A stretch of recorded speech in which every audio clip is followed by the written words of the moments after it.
जैसे भारत में इलेक्शन आने वाला है तो मंदिर का मुद्दा केंद्र में आ गया है कि अब इलेक्शन का टाइम आ गया, अब मंदिर का तमाशा शुरू हो जाएगा और ये पॉलिटिक्स के मामले हैं, सब बेकार की बातें। और उसके बाद कॉन्स्टिट्यूशन तरीके से मंदिर बन रहा है। कुछ ऐसा बोला, किसी ने उसकी छोटी सी क्लिप काट के चला दी और 1.5 साल तक एंग्जाइटी की दवाइयाँ खाई हैं, जबकि मैं बहुत ही मस्त वाला किस्म का आदमी हूँ। जैसे भारत में इलेक्शन आने वाला है तो मंदिर का मुद्दा केंद्र में आ गया है। इस मंदिर के बनने या न बनने से किसकी सेहत पर क्या असर पड़ने वाला है? पड़ेगा किसी की सेहत पे असर। लेकिन मंदिर का मुद्दा इतना केंद्र में आ जाएगा, कुछ दंगे हो जाएंगे इलेक्शन से पहले। इलेक्शन के दिन व्यक्ति को लगता है कि मैं हिंदू हूं, मुझे मुसलमानों से रक्षा करनी है, मैं मुसलमान हूं, हिंदू से रक्षा करनी है। इलेक्शन के बाद सब ठीक हो जाएगा, सोचेंगे फुद्दू बन गए, गधे बन गए हम लोग तो। किंतु समझदारी का मौका 5 साल बाद मिलेगा, तब फिर दंगे हो जाएंगे। अब पिछले 7 दिन से मेरी 5 साल पहले की एक क्लिप चला रहे हैं वीडियो आजकल। 2019 के इलेक्शन से पहले जनवरी में मैं एक क्लास लेते हुए कह रहा हूँ कि अब इलेक्शन का टाइम आ गया, अब मंदिर का तमाशा शुरू हो जाएगा और ये पॉलिटिक्स के मामले हैं, सब बेकार की बातें। उस समय ना सुप्रीम कोर्ट का जजमेंट आया था, ना कुछ और हुआ था। आज मेरा बड़ा सीधा स्टैंड है कि जब सुप्रीम कोर्ट की कॉन्स्टिट्यूशन बेंच ने 5-0 से सहमति दी है और उसके बाद कॉन्स्टिट्यूशन तरीके से मंदिर बन रहा है, मैं कौन होता हूँ नाराज होने वाला? मुझे क्यों खुश नहीं होना चाहिए?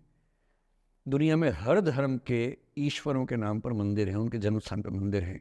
मेरे धर्म में क्यों नहीं होना चाहिए? मुझे क्यों परेशान होना चाहिए? और कुछ लोग पिछले 7 दिन से 5 साल पहले की क्लिप चला रहे हैं। मेरी टीम परेशान है, मैं परेशान नहीं हूँ।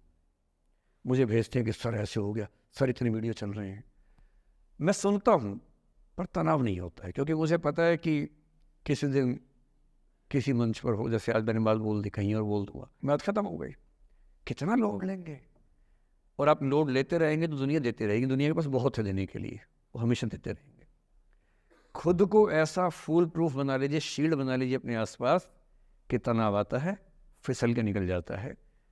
और अगर आप तनाव झेलने के लिए समर्थ हो जाते हैं, लेट गो कर देते हैं, मैं दावे से कह रहा हूँ, सफल कितने होंगे मुझे नहीं पता, जिंदगी आपकी शानदार होगी, ये मैं गारंटी दे रहा हूँ। और जब जब बुरा अनुभव हो, जब जब जब जब जीवन में बुरा अनुभव हो, सबको होता है, आपको भी होगा। जब जब बुरा अनुभव हो, मेरा सूत्र वाक्य है, जो मेरे व्हाट्सएप का स्टेटस भी है परमानेंट, मेरे दिल में गुथा हुआ है, दिल पे छपा हुआ है, सबको बोलता हूँ, हर क्लास में बोलता हूँ, आपको भी बोल रहा हूँ। एक लाइन याद रखना, क्यों डरे जिंदगी में क्या होगा, कुछ ना होगा तो तजुर्बा होगा।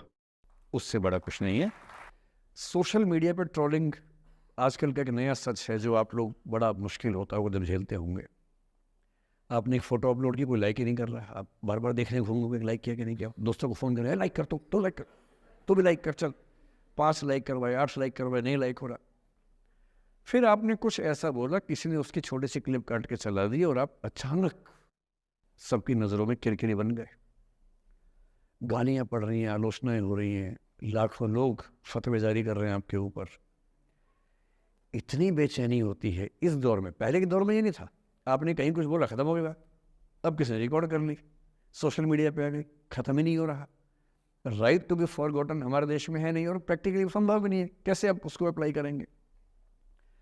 आप कभी ना कभी कुछ ऐसा बोलेंगे, या तो गलत बोलेंगे या उसमें से कोई क्लिप कोई काटेगा, इतनी गालियां पड़ेंगी और पहली बार जीना मुश्किल हो जाता है। मैंने आज से 7-8 साल पहले 1.5 साल तक एंग्जाइटी की दवाइयाँ खाई हैं, जबकि मैं बहुत ही मस्त वाला किस्म का आदमी हूँ। मैंने खाई हैं। और जीवन में एक आध ऐसा दौर सबका आता है, आ जाना चाहिए।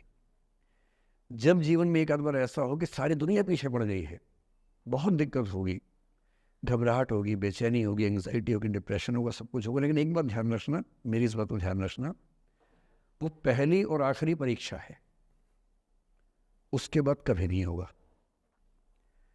8 साल पहले ऐसा कुछ हुआ था कि मैंने बहुत दवाइयाँ खाई, 1.5 साल दवाई खाई, 1.25 साल खाई दवाई। कारण पता था, कारण ठीक हुआ, दवाई छूट गई। उसके बाद मैंने ज़िंदगी का सबसे मुश्किल फेज़ पिछले साल झेला था, जब मेरे एक वीडियो की क्लिप मीडिया पर चली, FIR हुई, पता नहीं क्या क्या हुआ। सब कुछ हुआ, पर मैं आपके सामने बहुत ईमानदारी से कह रहा हूँ, मुझे तनाव नहीं हुआ, डिप्रेशन नहीं हुआ।